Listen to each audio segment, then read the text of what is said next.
Good morning, I'm Angelo Castro III. I'm Angela, and we're the Castros. We bring you the news. And the views that make you think. Sometimes we agree. Sometimes we don't. This is News and Views. And here are today's headlines. Representative Edgar Erice dismissed the impeachment complaint against President Bongbong Marcos as garbage, saying it lacks substance and relies solely on news articles as evidence. Former Senator Tonio Trillanes is set to file new plunder and graft charges against Vice President Sara Duterte today. The Justice Department is finalizing arrangements for protection and custody of key state witnesses. China's new ambassador to the Philippines, Jing Quan, said the country does not need to choose sides between China and the U.S. and can maintain relations with both. First in the news, Representative Edgar Erice dismissed the impeachment complaint against President Bongbong Marcos as garbage. Here's the report. The first impeachment complaint filed against President Bongbong Marcos is not gaining traction among some lawmakers. Caloocan City 2nd District Representative Edgar Erice bluntly dismissed the impeachment complaint as garbage. Filed by Attorney Andre De Jesus against President Marcos, Erice said De Jesus presented only news articles as evidence. Yung sinampa niya na impeachment complaint ay basura. 15 pages na walang mga ebidensya kundi mga news article. At sa tingin ko ay hindi ito wala ito sa forma at walang substance yung kanyang i-final na impeachment complaint. Erice also raised questions about De Jesus and about the endorsement of the complaint by Pusong Pinoy Party List Representative Jet Nisay. Nahihiwagaan ako, especially with the endorser. Tahimik lang kasi si Kong Jet. Nagulat na lang ako siya yung nag-endorse. And he's identified with the Garcias, who are known stalwarts of the national of the NUP. At yung NUP mismo, sinabi nila na hindi sila papayag sa mga impeachment laban sa Pangulo. In response, De Jesus said Erice is simply making noise. He also strongly denied claims that the complaint was filed just to trigger the one-year bar rule. I specifically, expressly, categorically, and absolutely denied that this is motivated just for the purpose of triggering a ban. But these are valid, legitimate grounds that have been raised on so many occasions, not just by mainstream politicians, but also by the people at large. But nothing has been done about these particular issues. Political analyst Professor Ranjit Rai of the University of the Philippines also weighed in, saying the impeachment complaint against President Marcos appears weak and may fail early in the process. In an interview with 1PH sa Totoo Lang, he noted that the Philippines, impeachment is often less about legal substance and more about political numbers. Mukhang hindi naman siya substantial na complaint. Mukhang doon pa lang sa pag-file baka mamatay na kaagad, no? Kasi alam mo ang impeachment lalo sa Pilipinas, hindi naman din tungkol sa substance at how should we say this? Hindi siya really about the substantive issues, but more it's a political exercise. Rai added, while impeachment against a sitting president may be possible, it is not likely because the outcome depends on House dynamics. He also pointed out that the Supreme Court has raised procedural requirements, making impeachment harder to push through. Mas mahirap na ngayon mag-impeach ng public official dahil sa Supreme Court additions dun sa procedure, no? So medyo mataas yung procedural requirement para ma-impeach. And former Senator Bong Revilla is currently detained at the new Quezon City Jail in Payatas. He is facing a malversation case linked to the 92.8 million pesos ghost flood control project in Pandi, Bulacan. Before being transferred to the BJMP facility, Revilla paid a 90,000 pesos bail for a separate graft case at the Sandigan Bayan 4th Division. The malversation case, however, is non-bailable, so he remains in detention. Meanwhile, RJ Domasig, Juanito Mendoza, Bryce Hernandez, and JP Mendoza were also ordered detained and will be transferred to the same jail in Payatas. Supporters of Revilla also gathered outside the Sandigan Bayan yesterday. Naniniwala po kami na wala pong kinalaman at hindi sangkot si Senator Bong Revilla doon sa mga akusasyon na ibinabato sa kanya ngayon. Hindi kami sinuhulan, binayaran para pumunta rito. Mahal namin si Senator Bong Revilla. Talagang pag-ibig, pagmamahal, support ang ibibigay namin sa kanya. The Department of Justice is moving forward with its investigation into alleged anomalies involving flood control projects as it finalizes arrangements for the protection and custody of key state witnesses. Here's the report. The Department of Justice says it will still send a formal request to the Senate to take custody of former DPWH District Engineer Henry Alcantara. This comes after the DOJ confirmed that Alcantara is now being treated as a state witness and has already been admitted into the Witness Protection Program or WPP. Justice Secretary Frederick Vida said they are still working out operational and security concerns in transferring Alcantara's custody, stressing that authorities must be cautious in handling critical witnesses. So we're making arrangements. We don't want to preempt, no? Kasi tandaan nyo, may mga security concerns. We should be err on the side of caution. Diba? So medyo ingat tayo. Kasi remember, diba, they are critical witnesses and they hold pieces, very important pieces of evidence for us to prove our case, no? Against the accused. So medyo ingat tayo. Dagdag ingat tayo. Meanwhile, 3 other state witnesses, former DPWH Undersecretary Roberto Bernardo, former DPWH NCR Director Gerard Opolencia, and contractor Sally Santos are also under the Witness Protection Program. But the DOJ said it is still not final where they will be housed as their movements are being strictly monitored for security and trial preparations. They can be granted protective custody by the WPP.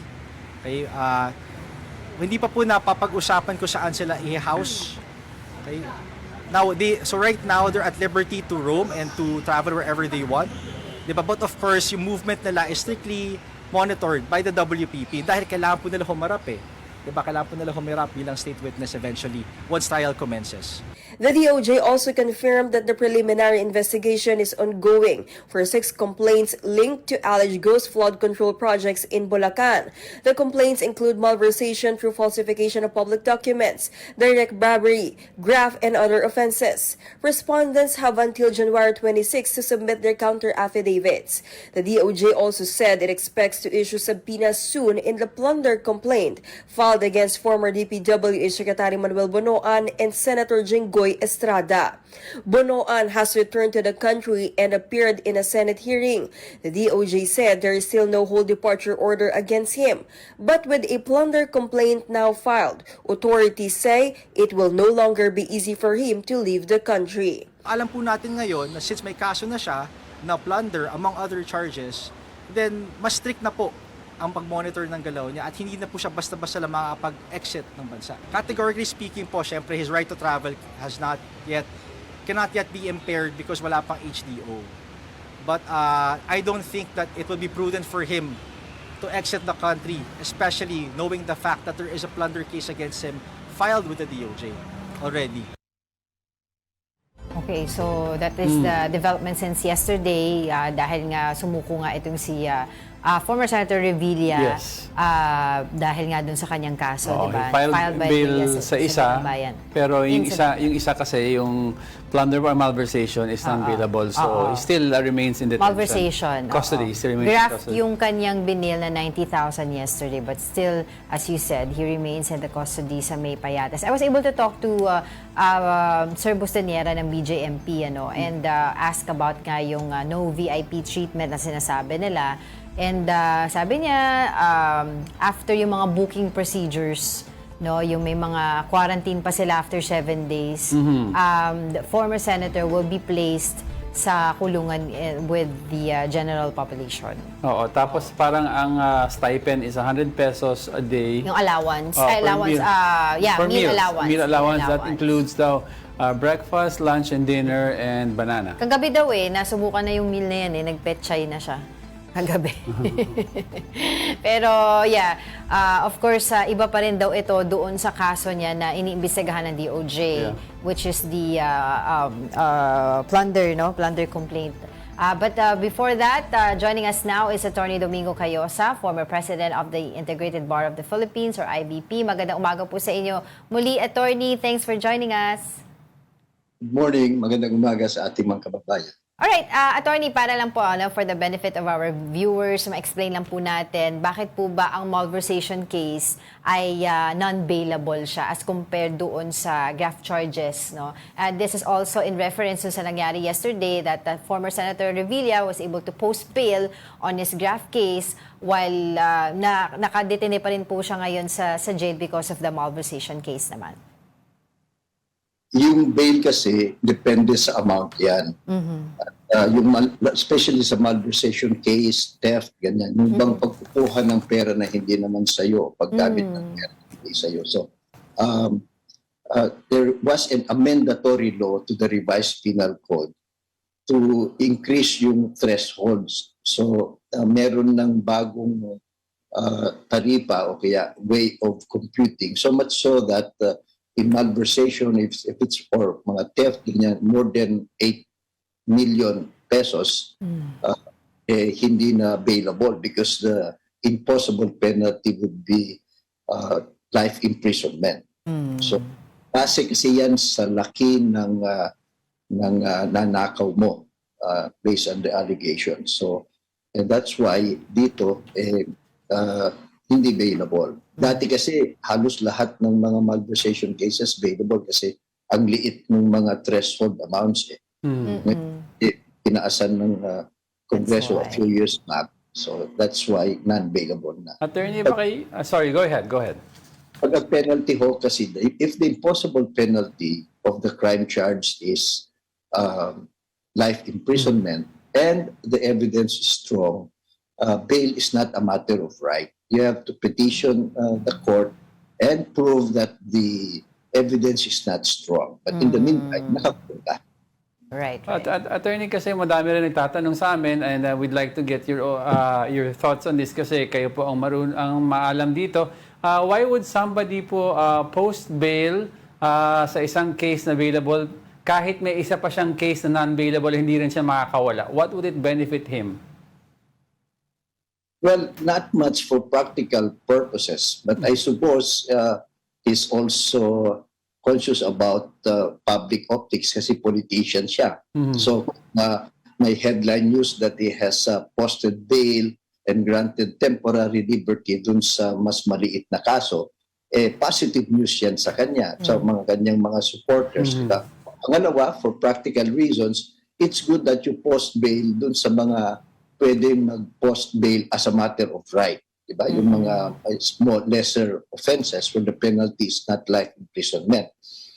While you are preparing your petition for bail, baka lang sakaling ma-convince niya ang korte that the evidence is not strong.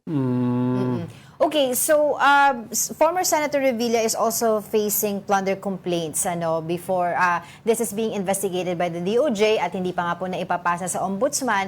And for context, hindi separate po ito doon sa kaso na kung paano po nakulong ngayon si former Senator Revilla. Now, may mga question po kasi na nagsasabi na since the former senator was acquitted in a previous graft cases before, baka daw po double jeopardy dito, if ever. Hindi naman. Kasi number one, magkaiba namang projects yan at magkaibang acts. So hindi ho naman dahil nakasuhan ka na ng isa, hindi ka na pwede makasuhan sa iba pang mga pagnanakaw. Pangalawa, yung acquittal niya dun sa naunang mga kaso niya is totally different from this case. So yung double jeopardy applies only to the same case, to the same facts, the same circumstances, same evidence.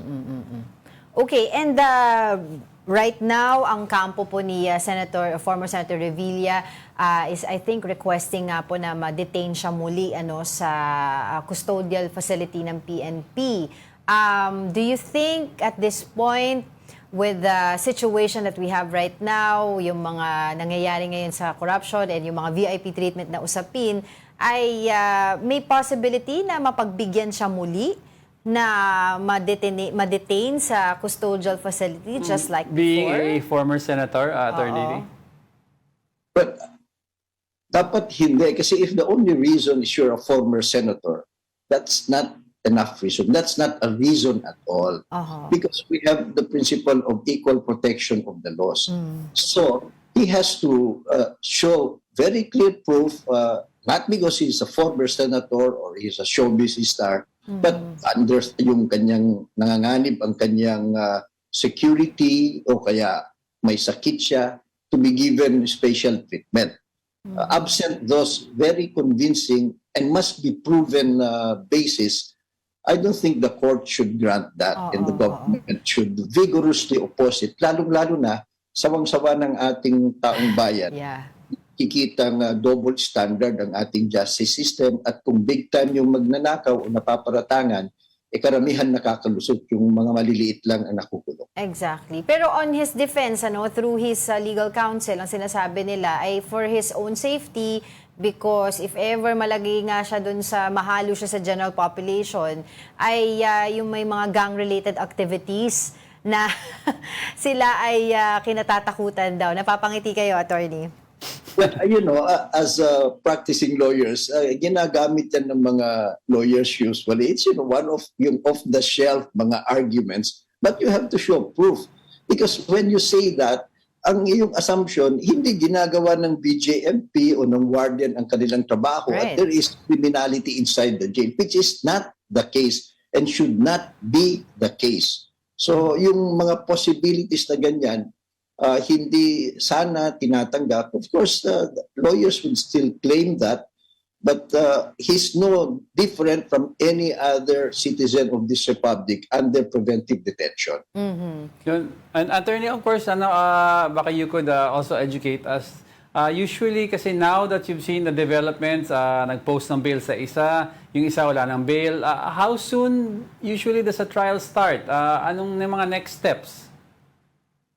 Well, they can start with the pre-trial arraignment. Nandiyan naman siya, nakakulong niya. So madali lang yan dalhin sa Sandigan Bayan o sa anumang korte na dumidinig sa kanyang kaso. Pangalawa, after arraignment would already be pre-trial. At hindi ho naman bago itong mga kaso na ito.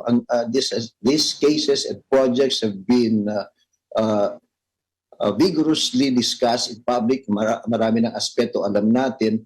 So it's not a surprise. So we hope that the courts will this time do their job better. Bilis-bilisan nila. Ang pakiusap ko nga at ibang mga kasamahan natin, sana yung Supreme Court should come up with rules especially for graft cases. Kasi yan yung talagang natin ang daming nakakalusot sa ating mga korte at nadidribble. So ang pakiusap, maganda sana kung makipag-cooperate din ng Supreme Court and by its power of rule-making power, issue rules concerning graft cases so that it will be continuous trial, summary trial, para hindi ho aabutin ng siyam-siyam gaya ng mga nakaraan. Okay, yung wisdom po na doon po ikinulong ng korte ng Sandigan Bayan si former Senator Bong Revilla sa may New Quezon City Jail sa may Payatas. Ano po ba yung wisdom doon? Because a lot of people are asking, naku bagong bagong facility to, maganda-ganda pa to. Ito ay taliwas doon sa nakasanayan nating mga kulungan na Quezon City Jail. Well, hindi ko alam ang wisdom nila. So you have to ask the Sandigan Bayan justices. But I share the concern, and yung puna ng taong bayan. Kasi normally, ang korte i-order ang preventive detention dun sa kulungan na pinakamalapit sa kanila. Para malapit lang dalhin. So I don't know why ilalagay dun sa mas malayo, meron namang detention facilities ang Quezon City. Hindi ka naman mamamatay o papatayin doon o gugutumin, di ba? Because, theoretically, all detention facilities should have the same privileges and mga facilities that make sure that those who are preventively detained are not deprived of their rights and their security is assured. So hindi natin alam. Siguro naghahanap gusto lang gamitin yung bagong detention facility. But, ang sama ng dating sa taong bayan yan. Right. Na yung naakusahan kahapon o kaya na-detain kahapon na hindi senador, hindi big time, dun siya sa Quezon City Jail Detention Center, pero yung big time dun sa bago at mabango-bango pa. So I don't know, you have to ask them, but the optics is terrible. Oo. Kasi sabi nila malapit-lapit din daw sa Sandigan Bayan kasi yung Payatas. Well, they can hair split that. I don't really know. Siguro may mga sinabing o pinakitang mga argumento, but what I'm saying is normally, and everybody should be treated the same way. Pinakamalapit na detention center, dyan dinalagay, unless there are very compelling reasons not to do that. Well, attorney, yung pagsuko po ni former Senator Revilla on his own yung volition, hindi katulad po ng mga nangyayari recently na naghahanapan ngayon kung nasaan yung mga dapat arestuhin. Do you think this is also somehow a strategy on his part na mapakita, ma-imply na, hindi ako flight risk, I'm cooperating. Mitigating baka circumstances. pwedeng ma-house arrest ako or whatever, na hindi Mitigate. ako makulong doon sa mismong kulungan. Well, I don't know what strategy or motivation he has, but saludo ako sa kanya, for this particular case. Ganyan dapat ang public official. Lalo na mga mambabatas kayo. Pero kung may aresto sa inyo, magtatago kayo. Anong klaseng mambabatas ka? Di ba? Sumusunod ka dapat sa rule of law, sa batas. So meron namang valid warrant of arrest, mag-surrender ka. Yan, nakakatulong because under the revised penal code, voluntary surrender can be a mitigating circumstance once you are adjudged guilty. Pero hindi rin yan pwedeng gawing rason na, nag-voluntary surrender ako, kaya house arrest na lang, pwede ba? Hindi ho yan. Ang nasa batas lang, it is a mitigating circumstance. Pero saludo ako sa ganyan dito. It's a good example. Attorney, yung sa yung sa other cases na na-file sa Sandigan Bayan, none of them they are individual cases in their own nature, but they share the same witnesses. So, ang tanong ko, attorney, is wala bang impact? Kunyari, one case that has the same witness as the case of Senator Revilla, yung isa ma-acquit using that same witness kasi hindi na-appreciate yung testimony, will that impact whatsoever yung case ng kabila or totally separate?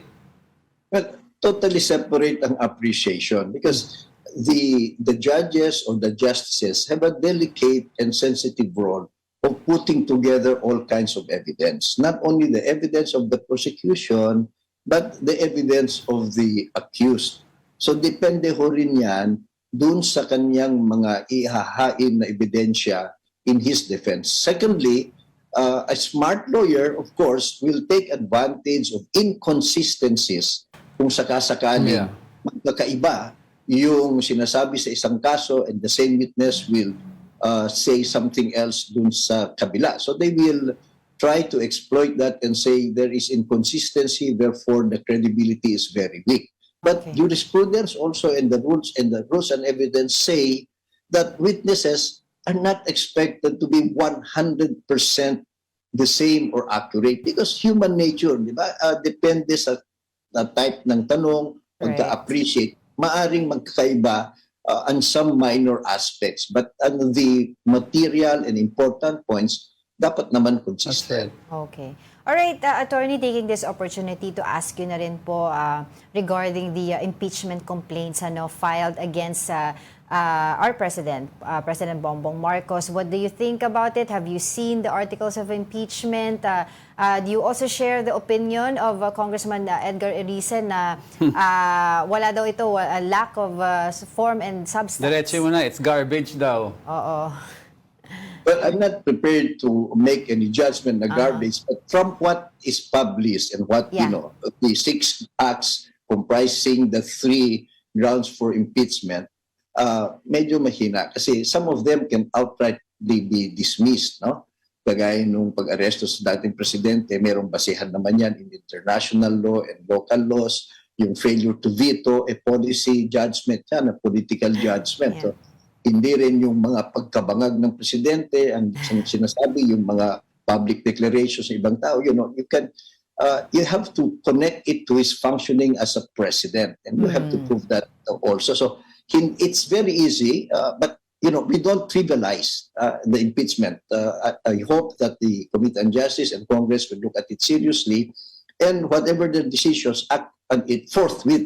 Hindi na yung nangyaring dribble, di ba? Guilty or not guilty. So, we cannot make a judgment kasi nga, may proseso pang pagdadaanan. But in general, mukhang it could be better. Kasi you cannot also, negligence cannot be a basis, will not arise to an impeachable offense. Must be really intentional and malicious. Well, Attorney, pa rin sinasabi ni Congressman Irice na yung 15-page articles of impeachment, ang naging evidence na attached were merely news clippings and articles. I mean, in practice, is this accepted? No, because unless it is an admission against interest, and the accused himself made that, like what the former president was doing, and they're using it against him now. Yung mga accusations or allegations by third parties in a rally or whatever, these are hearsay evidence. So hindi naman, it's not in proper form. There must be an affidavit at na pwedeng isubject into cross-examination ang sino mang nagsasabi at maaring managot legally kung kasinungalingan yun. So medyo may kulang ho doon. Well, as we can see it, mukhang impeachment season nga ngayon dahil sabi nila there will be another case being filed against the president, another impeachment case, tapos yung kay Vice President Sara Duterte. While we wait for the decision of the Supreme Court dun sa MR, dun sa impeachment complaint against Vice President Sara Duterte. Of course, bilang isang ordinaryong mamamayan, attorney, nagtataka po kami, bakit kaya ang tagal po maglabas ng Supreme Court ng kanilang desisyon?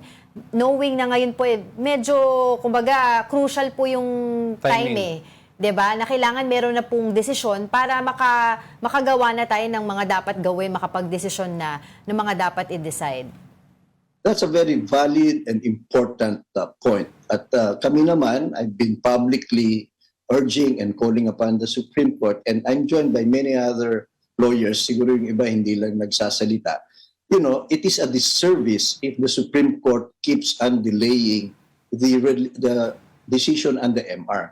Considering that, number one, it pertains to a very important process and procedure, which in the future can also be used against justices of the Supreme Court. Kasi impeachable officials din mga to. Right. Pangalawa, time is of the essence. At this case, yung decision in the MR has been one of the most controversial cases, and many legal scholars, former justices, chief justices, and legal scholars have roundly criticized it for being mali. Diba? Pati yung factual basis, malinaw na mali daw. So ang daming puna dito. Pero yung MR, question of law na lang yan. Bakit tumatagal? That's something that they have to respond to, because just like any others, yung mga nasasakdal, public officials din ang mga justices ng Supreme Court, they are also accountable to the people. And they must remember that justice delayed, justice denied. The Congress needs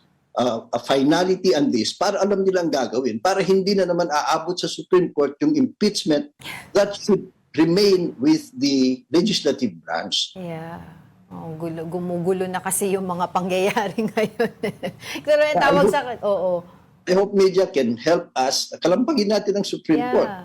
Nagtatrabaho sila para sa taong bayan. Yung delay na yan, hindi dapat pinapalampas yan. At pakiusapan natin sila. Decision na nyo ito, one way or the other, hindi pwedeng i-dribble lang ito.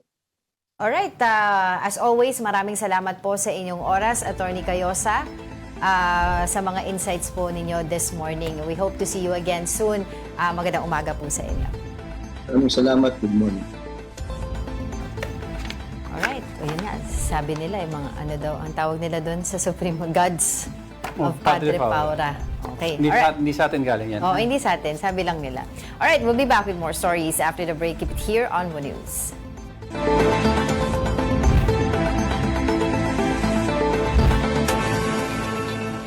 Sa ako na siya ay magpapadala rin ng formal na sulat at na magkakaroon kami ng direct communication tungkol dito. So, I am hopeful na tutugunan nila kung hindi man ay isinasagawa na ang isang tugon sa aking panawagan.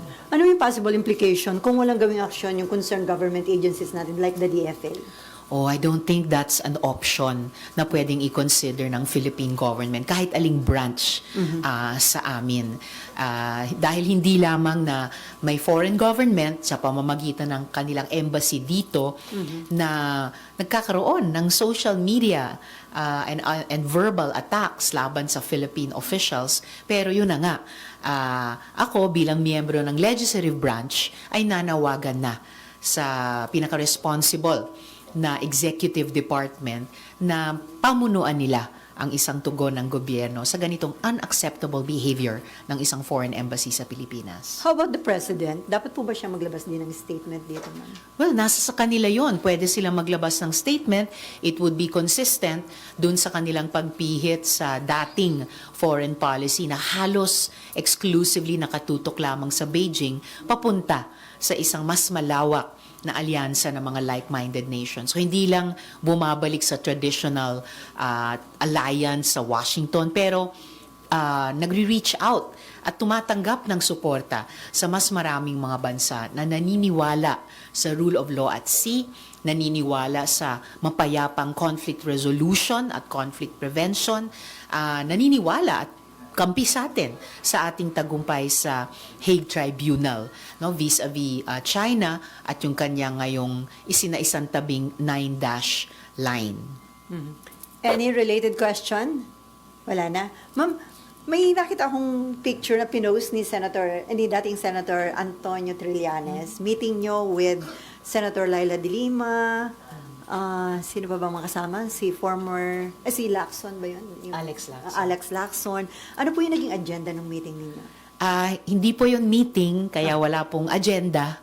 Yun po ay regular na dinner namin ng dating mga senatorial candidates noong 2022, tuwing may birthday. And yung dinner na yon ay celebration namin sa birthday ni Alex Lacson mismo. Tuwing Pasko din o New Year, nagdi-dinner kami these last 4 years. So masaya ako na sustain namin yun. So of course doon pwede naming pagkwentuhan kahit ano, no? Pero walang agenda kasi hindi po meeting. Walang napag-usapan about the 2028 elections? Of course, kasama na po yun sa mga personal at saka work updates ng bawat isa. As I said, free-flowing lagi ang conversations namin. Kaya naglo-look forward ako sa mga dinners namin na iyon several times a year. So napag-usapan din yung mga current events, yung mga national issues na kinakaharap ng ating bansa, ma'am? Of course, lagi po. Kasi whether nasa gobyerno kami, tulad namin ni na Rep. Chel, Rep. Laila, or wala na, or wala sa gobyerno, tulad ng ibang mga kaibigan at kasama namin, lahat laging concerned sa ganyang mga issues. Ma'am, kayo actively nagpa-participate sa Blue Ribbon Committee hearings. Kayo ba'y kontento dun sa takbo na investigasyon? Kasi yung Minority Bloc naglabas ng report na parang nag-express ng disappointment, binabatikos, parang hindi sila kontento sa takbo ng investigation. How about you, ma'am? Hindi ko pa actually nabasa yung buong report.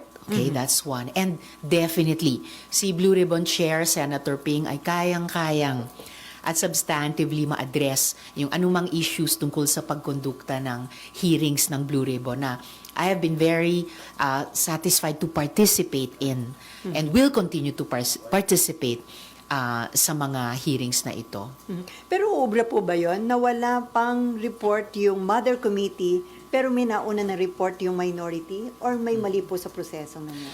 Well, that's a valid question kasi ang precedent na naalala ko, naalala nyo siguro nung nasa minority kami ni dating Minority Leader Coco Pimentel, nakapag-submit din kami ng isang minority report noon, 'di ba, dun sa sugar smuggling fiasco at ginawa po namin 'yon pagkatapos ilabas yung committee report ng Blue Ribbon noon at nabasa namin. And so our minority report was a comment on and a constructive criticism too at may proposals kami doon.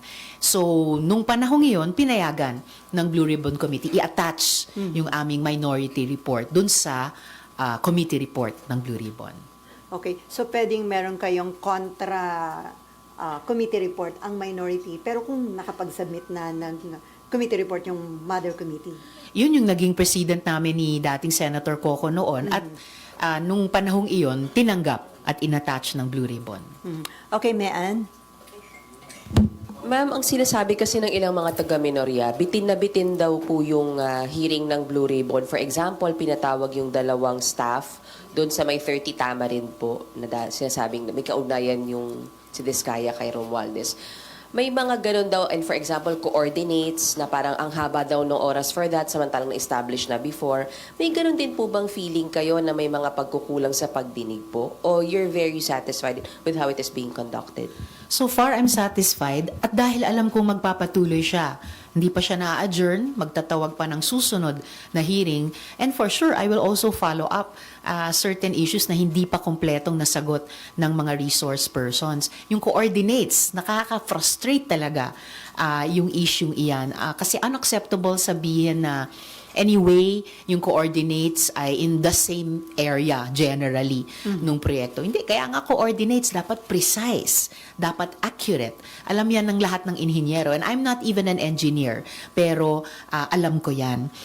Tuloy na sayang ang oras, ang resources, pati ang pasensya ng taong bayan. Dahil inamin ng mga government or executive resource persons nung nakaraang hearing na halos kailangan ulitin ang halos lahat ng mga audit at internal investigation nila. So I am hoping na yung ICI, yung Ombudsman, yung DOJ ay magsasagawa ng kompletong kailangang re-investigation or re-internal audit sa lahat ng mga proyektong suspected ngayon, either ghost o di kaya ay substandard. At huwag na huwag gagamitin ni naman yung issue ng inaccurate, of all things, inaccurate coordinates para maliitin ang galit ng mamamayan or anong sabi ng mga bata, gaslight ang publiko no sa indignation talaga at pagnanasa sa katotohanan at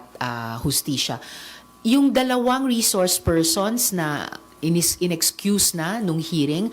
But I do recall na ako mismo hindi ako nagtanong sa kanila except for one, no, tungkol sa sino yung binanggit nilang law firm. Pero I recall na tinanong muna ni Chair Ping kaming lahat kung meron pang mga tanong sa kanila at nung wala nang nagtanong pa bukod sa amin ay sa kanila in-excuse. Wala rin namang nagpipigil as far as I know sa isang Blue Ribbon hearing, ongoing investigation, ipatawag ulit ang mga resource person na earlier na dismiss na. Na-observe ko yon nung investigations ng Senate Committee on Women and lalo na sa Blue Ribbon. Hello. Ma'am, comment lang din. Doon napansin na rin namin yung reaction nyo doon sa hearing. Pero may ilan na pong nagsabi na medyo makapal daw po yung mukha ni Curly Diskaya. Medyo? Nang sinabi po niyang parang nanakawan. I know, right? So, kaya talagang ilan sa amin halos mahulog sa silya. I mean, hello, sasabihin niya na ninakawan sila. Parang, parang... Now, good morning. You're still watching News and Views here on One News. That is the ongoing press con of Senator Risa Ontiveros regarding different topics. Of course, included yung issue ng flood control projects, yung naging hearing ng Senate Blue Ribbon Committee, and other things, ano? And pati yung picture na lumabas from the post of former Senator Antonio Trillanes ay natanong din yun kung ano yung naging agenda. But she clarified that it was not a formal meeting, it's just a usual gathering of friends na free-flowing yung conversation. Ganda yung reaction niya kay Curly Discaya. Medyo malaglag daw sila sa upuan nila. Alright, let's move forward. House Deputy Speaker Ronaldo Puno has filed a cyber libel complaint against Congressman Kiko Barzaga over bribery allegations. Puno said Barzaga's post claimed that NUP members accepted bribes from businessman Enrique Razon ahead of the 2025 polls. Barzaga is facing a separate libel complaint from Razon over the same post. Meanwhile, Kamanggagawa Party List Representative Eli San Fernando said that while he may disagree with Barzaga's actions, removing him would undermine the democratic choices of Dasmariñas voters. Kahit hindi ako nag-agree sa mga ginagawa, inaasal o sinasabi ni Congressman Kiko Barzaga, hindi po dapat alisin yung boses ng mamamayan ng Dasmariñas. Dahil mamamayan ng Dasmariñas ang pumili at bumoto kay Congressman Kiko Barzaga, hindi yan po pwedeng pangibabawan ng anumang aksyon mula sa Kongreso. San Fernando added that he will defend Barzaga's right to free speech and expression. I will stand firm doon ho sa aking belief na I will defend Representative Kiko Barzaga's right to free speech and free expression. At ano man ang gagawin nila kay Representative Barzaga, it will set a very dangerous precedent. Well, if the manner of removing a congressman is within the mechanisms of Congress or it's within the bounds of the law, wala man tayong magagawa. There's a definition of, there's a line between free speech and being irresponsible already. Because you're saying things that are said to not be true. Diba? And you're saying it in a post, and then you're supposed to be a congressman, and when you are a congressman, people listen. And if you're telling a lie, sabi nga nila, it's very dangerous. Kaya yun nga, maganda yung tanong na gano'n where do you draw the line? Yung pagkakaroon ng free speech at saka yung pagsisira na sa institusyon or sa tao. But then again, tingnan natin kung paano uusad yung kaso nito against him because doon naman dapat dumaan sa mga proper channels. Correct. To be able to address this problem. And talaga kung sa committee ng ethics ng House of Representatives, mapatunayan nila na may nilalabag talaga itong si Congressman Barzaga, then so be it. Kung wala, di hayaan na nila. Alright, former Senate Energy Committee Chair Sherwin Gatchalian says the new Malampaya gas discovery will not automatically bring down energy prices in the Philippines. In an interview with Storycon, Gatchalian said Malampaya's pricing formula is pegged to global oil and gas prices, meaning local costs still follow world trends. He added that the main benefit of Malampaya is more stable pricing and better energy security, helping shield the country from sudden price shocks abroad and reducing the need to import gas. No, it will not go down. So I'll give you a direct answer. Because if you look at the formula being used by Malampaya, it's pegged to the world prices. So we're paying also almost the same as the world prices. And we get stable prices but not lower prices. But on the other side also, we get energy security, which is also very important to us. We don't have to import gas anymore, as many gases as we need, because we now produce our own gas. And that saves us a lot of currency as well. Well, tama si Senator Jan. It doesn't change the pricing because there's a pricing that we follow worldwide. But what it does is give us stability and first access. In other words, pag may crisis tayo sa energy, at least we have something to get. Since it is in our territory, we are the first that can access this bago lumabas sa world market, diba? But it gives us more options. This is a good development also kasi before itong discovery na to pinag-uusapan na paubos na yung Malampaya gas, diba? If you can remember that. Alright, Manila is stepping up its efforts to monitor air pollution with the city installing 4 new air quality monitoring sensors in key areas to provide real-time data on particulate matter levels. Mobile Journal Jas Paredes has the details. 4 new air quality monitoring sensors were strategically placed around Manila on Thursday, January 15, 2026. The sensors were installed by the Department of Environment and Public Services Manila in coordination with the City Electrician's Office. This project continues Manila's previous partnership with Team Air Asia and 3M Philippines. Tapos na po yung project ng 2025, pero may 5-year program po kasi kami na kung saan ay talagang tinutukan namin yung air quality. Talagang check namin yung levels of pollution, at nag-pump up kami ng mga initiatives, mga activities, and mga recommendation talaga kung paano talaga ito itatakil. The 4 air quality monitoring sensors are located at Santa Ana Hospital and the Circle in front of San Sebastian Residences and Tayuman. These locations were based on specific criteria. Unang-una, si Santa Ana Hospital, kasi alam naman natin ang Santa Ana, isa yan sa mga hospital ng City of Manila. So kailangan namin ma-check din kung kumbaga yung marami kasi mga na-admit na mga pasyente diyan. So kailangan din ma-check namin kung healthy ba yung air para dun sa mga pasyente. Pinili din namin. Actually, under Circle and Tayuman, yung Pure Gold Tayuman. Kaya pinili yan kasi pareho silang ang tawag namin dyan, roadside. San Sebastian naman, same din kasi malapit din sa mga schools yan. The air quality monitoring sensors are subscription-based and transmit real-time data to a central dashboard. Yung monitor kasi namin dito ay yung particulate matter, mas specific dun sa PM10 and PM2.5. So, yung ibig sabihin lang ng PM10 and PM2.5 ay yung sizes nung kung gaano kalaki. So, mga 10 micron and 2.5 micron. So, data from the sensors are translated into a color-coded scale based on the air quality index issued by the Department of Environment and Natural Resources. 6 colors are used to indicate air quality levels. Green means good, yellow is fair, orange indicates unhealthy air for sensitive groups, red means very unhealthy, purple is acutely unhealthy, while maroon signals a health emergency where everyone is more likely to be affected. Ito namin as part ng ay pino-point out namin yung area kung saan may na-record kaming mataas na level ng air pollution ng PM, PM 2.5 AQI.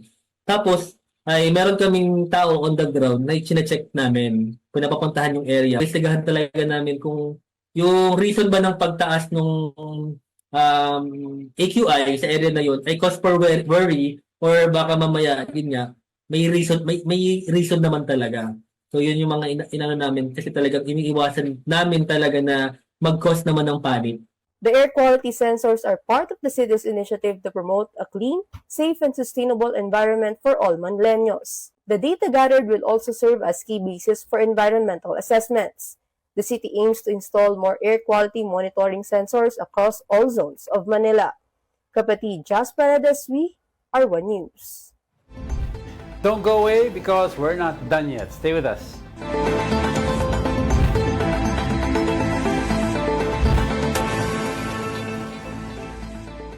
Welcome back. You're still watching News and Views here on The One News. Vice President Sara Duterte voiced skepticism about the impeachment complaint filed against President Marcos. She compared the complaint to a vaccine, suggesting it was filed to protect the president from further attempts. The vice president also said she expects another impeachment complaint to be filed against her. Duterte added, it's all about money. So alam na natin yun na mangyayari yun. And as expected as well, magiging katulad lang din yan nung nakaraan na ginagawang fundraising ng mga members of the House of Representatives yung pagpirma nila sa impeachment. It's all about the money. Well, a lot of people, even yung mga allies ni PBBM, are voicing the same opinion na possibly pang-vaccine. Could trigger the one-year ban. Kasi if you remember, panahon ni PGMA, there were accusations kasi every year may mga impeachment complaints that were filed against then former President Gloria Macapagal Arroyo. So yung mga succeeding years, yung mga supposedly known allies nila were the ones filing cases, garbage complaints. Oo, kasi di ba itong complaint na ito, sinabi nila, walang supporting documents. Kung meron man, news articles. Puro news articles. And diba? we spoke to Attorney Cayosa kanina and that's very, it's very weak and it's not really done in practice. Oo. So, Well, titignan natin kung yung ifa-file na case naman, impeachment complaint ng Makabayan Block, ano yung pinaka-substance, ano yung pinaka-articles. Oo, kasi when we spoke to Congressman Tino, mostly daw talaga ang magiging center ng kanilang cases, accountability. Yun sa mga unprogrammed funds. Pero hindi pa kasi niya talagang sinabi sa atin yung pinakabuod ng articles of impeachment na surprise ipapasa. lang muna. Huwag natin pangunahan daw. But they are talking to people in the Congress kung sino pwedeng sumama sa kanila, sumuporta doon sa impeachment case na yon. But of course, una na nga sinabi rin ni Vice President Sara Duterte na yung mga impeachment complaint na yan ay it's all about money, 'di ba? Sabi niya yung sa kanya ay gagamitin or yung ano din yung sa budget, 'di ba? Sinabi rin niya yung budget na yan ay gagamitin para makapag-file ng case against her. All right, in other news, China's new ambassador to the Philippines, Jing Quan, has defended Beijing against what he called groundless attacks. Speaking at the Chinese embassy event, Jing urged for diplomatic talks to manage the tensions in the South China Sea. He said the Philippines does not need to choose sides between China and the U.S. and can maintain relations with both. This comes after China filed a diplomatic protest against Philippine Coast Guard spokesperson Jay Tariela over an alleged caricature of President Xi Jinping used in a presentation. Best option is to sit down for talks and solutions in a diplomatic way. So at present, our diplomats from the two sides, they're working very hard toward this goal. So, and I have already reached some consensus on a roadmap for the next stage dialogue and negotiation. Now in other news, 7 years after Game of Thrones, the highly rated spin-off, A Knight of the Seven Kingdoms, is now streaming on HBO Max. News 5's MJ Marfori got to sit down with the cast. Watch this exclusive interview. 7 years after the Game of Thrones finale, the battle for Westeros is far from over. This time, instead of dragons destroying everything, a knight and his young squire take center stage in this dangerous world of Westeros. In the highly rated spin-off, A Knight of the Seven Kingdoms. Of course, One News got the first look. This series doesn't focus on dragons or massive wars. Rather, it follows the adventures of a knight, Sir Duncan the Tall, and his young squire Egg, a true-blooded Targaryen, on the run from the kingdom. On set, they said they became like brothers.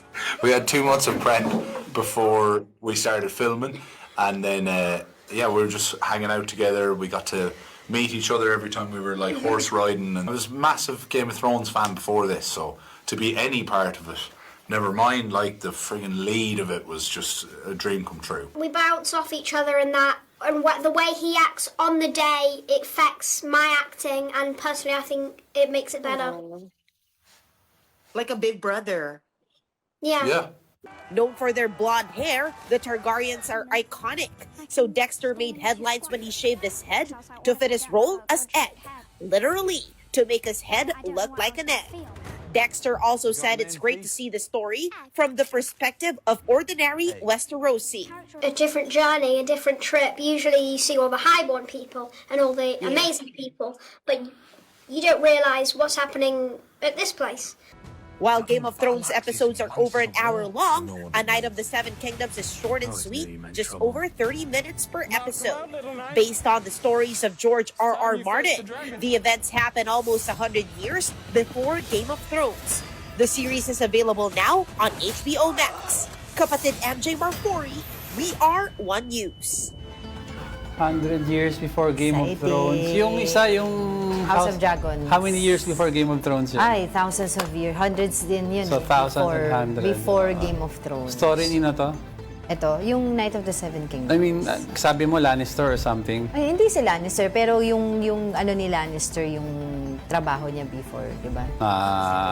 Siya yung protector ng madaming fans. Exciting. Ito yung pwede mong panoorin habang nagki-cleanse ka ng palette dun sa panonood ng mga Blue Ribbon Committee. Of course, yung mga hindi pa nakatapos, tapusin na rin yung Stranger Things. But, well, abangan nila, of course, dito sa atin yung update because I think today ay magfa-file na formally ng plunder and graft charges against Vice President Sara Duterte today.